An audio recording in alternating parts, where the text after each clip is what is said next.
ದೊಡ್ಡೇಶ್ವನ್ರೆ ಎಲ್ಲಿ ಹೋಗಿದ್ರಿ? ಪಾರ್ವತಿ, ಬಿಸಿ ಬಿಸಿ ದೋಸೆ ತಂದಿದ್ದೀನಿ, ತಿನ್ನೋಣ. ದೊಡ್ಡೇಶ್ವನ್ರೆ ಏನ್ ಇಲ್ಲಿ ಕೂತ್ಕೊಂಡ್ ತಿಂತೀರಾ? ಹೌದು ಪಾರ್ವತಿ, ನನ್ಗೂ ಮೊದಲು ಇಲ್ಲಿ ಕೂತ್ಕೊಂಡು ತಿನ್ನೋ ಅಭ್ಯಾಸ ಇರ್ಲಿಲ್ಲ. ನಿನ್ ಸಹವಾಸ ಮಾಡದ್ನಲ್ಲ, ಎಲ್ಲ ಅಭ್ಯಾಸ ಆಗೋಯ್ತು.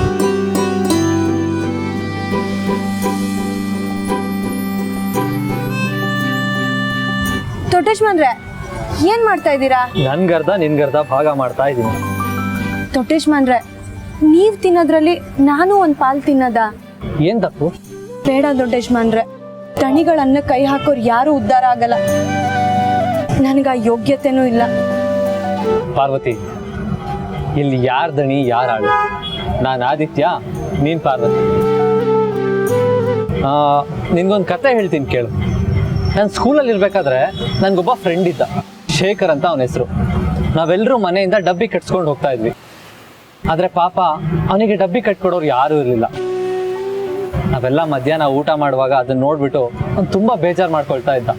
ನಾನು ಅವ್ನಿಗೆ ಹೇಗಾದ್ರೂ ಸಂತೋಷ ಪಡಿಸ್ಬೇಕಲ್ಲ ಅಂತ ನನ್ನ ಡಬ್ಬಿಲಿ ಅರ್ಧ ಊಟ ಕೊಟ್ಟೆ. ಆವಾಗ ಅವನು ಇದೇ ಪ್ರಶ್ನೆ ಕೇಳಿದ್ದ, ತಿನ್ನೋ ಅಕ್ಕಿಲಿ ಯಾರ ಹೆಸರು ಬರ್ದಿರುತ್ತೋ ಯಾರಿಗ್ ಗೊತ್ತು, ಹೊಟ್ಟೆಗೆ ಎಂತ ಯೋಗ್ಯತೆ, ಸುಮ್ಮನೆ ತಿನ್ನೋ ಅಂತ ಹೇಳಿದ್ದೆ. ಆಗ ಅವನ ಮುಖದಲ್ಲಿ ಸಂತೋಷ, ನಗು ಎಲ್ಲ ಕಾಣಿಸ್ತಾ ಇತ್ತು. ಅದಕ್ಕೆ ಡೈಲಿ ಅವನಿಗೆ ಅಂತ ಅವ್ನ ಡಬ್ಬಿ ತಗೊಂಡು ಹೋಗ್ತಾ ಇದ್ದೆ. ಅದ್ರಲ್ಲಿ ಇಬ್ರು ಶೇರ್ ಮಾಡ್ತಾ ಇದ್ವಿ. ಪಾರ್ವತಿ, ನಮ್ಗೆ ಹೊಟ್ಟೆ ಹಸ್ದಾಗ ತಲೆಯಲ್ಲಿ ಏನೇನೋ ಆಲೋಚನೆಗಳು ಬರುತ್ತೆ. ಅದೇ ಹೊಟ್ಟೆ ತುಂಬಿದಾಗ ಅದೆಲ್ಲ ಶಾಂತವಾಗುತ್ತೆ. ಇವತ್ತು ನೀನ್ ಬೇಜಾರಾಗಿದ್ದೆ, ಅವಾಗ ನನಗೆ ಆ ಘಟನೆ ನೆನಪಾಯ್ತು. ನಿನಗೆ ಸಂತೋಷ ಪಡಿಸೋಣ ಅಂತ ಇದನ್ನ ತಗೊಂಬಂದೆ. ಹಂಚ್ಕೊಂಡು ತಿನ್ನೋದ್ರಲ್ಲಿ ಇರೋ ಮಜಾನೇ ಬೇರೆ ಪಾರ್ವತಿ.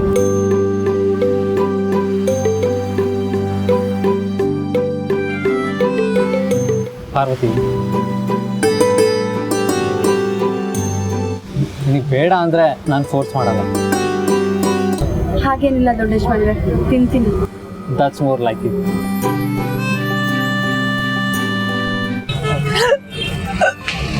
ಸಾರಿ ಪಾರ್ವತಿ, ನಾನು ನೀರು ಮರ್ತ್ಬಿಟ್ಟೆ. ನಾನು ಹೋಗಿ ನೀರು ತಗೊಂಬರ್ತೀನಿ, ನೀರಲ್ಲೇ ಕೂತಿದ್ದೆ.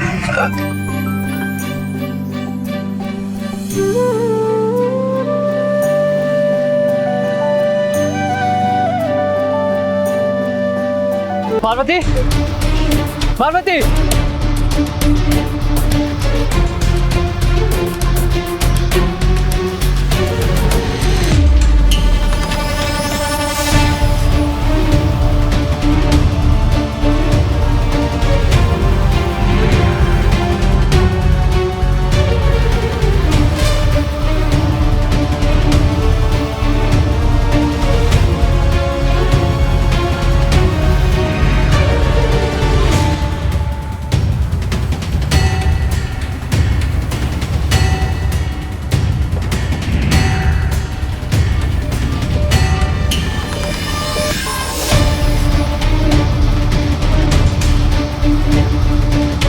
ದೊಡ್ಡೇಶ್ವನ್ರೆ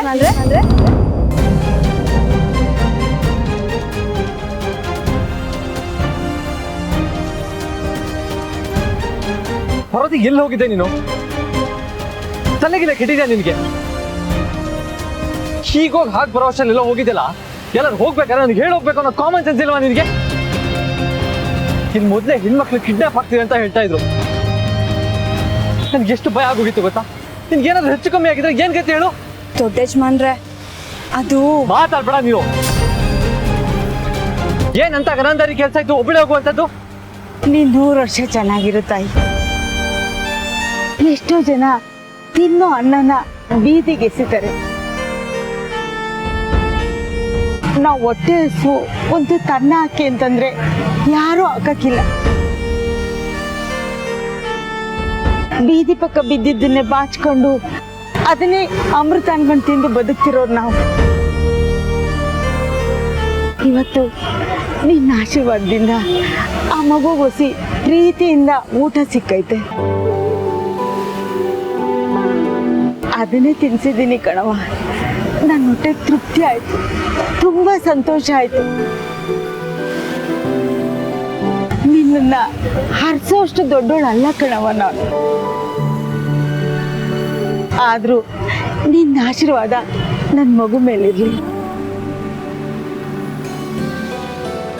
ನೀನು ನನ್ನ ಮಗುನು ನಿಂತರನೇ ದೊಡ್ಡವಳಾಗಿ ಕೊಡುಗೈ ದಾನಿ ಆಗ್ಲವ್ವ. ಅದನ್ನೇ ನಾನು ಅರ್ಸೋದು. ಬರ್ತೀನಿ ಕಣವ್ವ. ಒಂದು ನಿಮಿಷ ಅಮ್ಮ.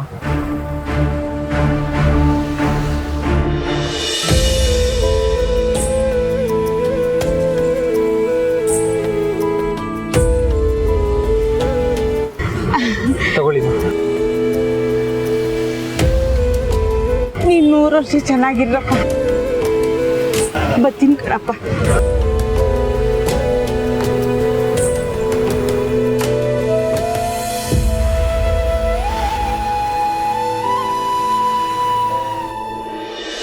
ಗಣೇಶ ಗಣೇಶ ನೀನು ಹೊಟ್ಟೆ ಹಾಕಿ ಇಷ್ಟು ದಪ್ಪಗಿದೆ, ಸೊಂಡ್ಲು ನೋಡು ಇಷ್ಟು ಉದ್ದ ಇದೆ, ಕಿವಿ ಅಗ್ಲವಾಗಿದೆ. ಯಾಕೆ ಗಣೇಶ ನೀನು ನಮ್ಮ ಥರ ಇರಲ್ಲ? ದೇವಾ ದೇವ, ಏನು ಸೆಕೆಂಡಪ್ಪ. ಏನಪ್ಪ ಇವತ್ತು ಬೇಗ ಬಂದ್ಬಿಟ್ಟಿದ್ಯಾ? ಕೆಲಸ ಎಲ್ಲ ಮುಗ್ದೋಯ್ತಾ? ದೊಡ್ಡ ಯಜಮಾನಿಗೆ ಹುಷಾರಿಲ್ವಲ್ಲೋ, ಎಲ್ಲೂ ಹೋಗೋ ಕೆಲಸವಿರಲಿಲ್ಲ, ಹಂಗಾಗಿ ಬೇಗ ಬಂದೆ. ನೀನೇನು ಇಷ್ಟೊತ್ತಾದರೂ ಟಿ ವಿ ಹಾಕ್ಕೊಳ್ದೆ ಹಾಗೆ ಕೂತಿದ್ಯಾ? ಮಂಗ ನೀನು ಹಾಗೆಲ್ಲ ಕೂತ್ಕೊಳ್ಳಲ್ವಲ್ಲ? ಅಪ್ಪ ಯಾರು ಸುಮ್ಮನೆ ಕೂತಿರೋದು, ನಾನು ಆಟ ಆಡ್ತಾ ಇದ್ದೆ. ಆಟ ಆಡ್ತಿದ್ಯಾ? ಯಾರ ಜೊತೆನೋ? ಟಾನ್ ಟಾಡಾನ್, ಇವನ್ ಜೊತೆ.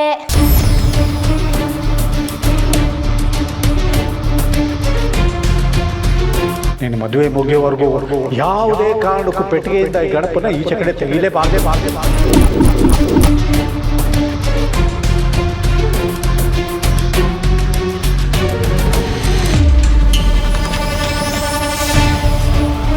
ಅಯ್ಯೋ ದೇವ, ಇದನ್ನ ಯಾಕೋ ಹೊರಗಡೆ ತೆಗ್ದೆ?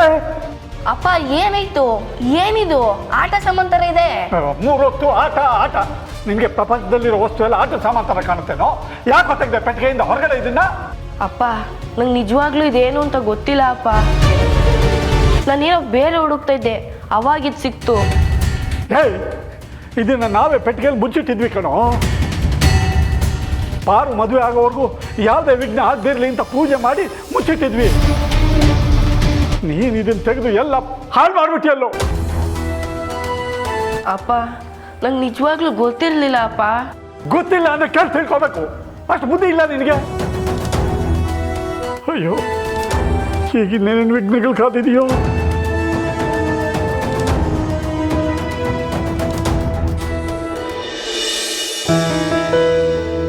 ಕ್ಷಮಿಸಿ ದೊಡ್ಡ ಯಜಮಾನ್ರೆ, ನೀವು ಕೊಟ್ಟಿದ್ದ ಊಟನ. ಕ್ಷಮಿಸ್ಬೇಕಾಗಿರೋದು ನೀನು ಪಾರ್ವತಿ. ಹಾಗೆಲ್ಲ ಮಾತಾಡಬೇಡಿ ದೊಡ್ಡ ಯಜಮಾನ್ರೆ, ನಾನು ಹೇಳ್ದೆ ಹೋಗಿದ್ದು ನನ್ನ ತಪ್ಪು. ಪಾರ್ವತಿ, ನನಗೆ ತಾಳ್ಮೆ ಜಾಸ್ತಿ ಅಂತಾರೆ, ಆದ್ರೆ ನೀನು ನನ್ನನ್ನು ಮೀರಿಸ್ಬಿಟ್ಟೆ.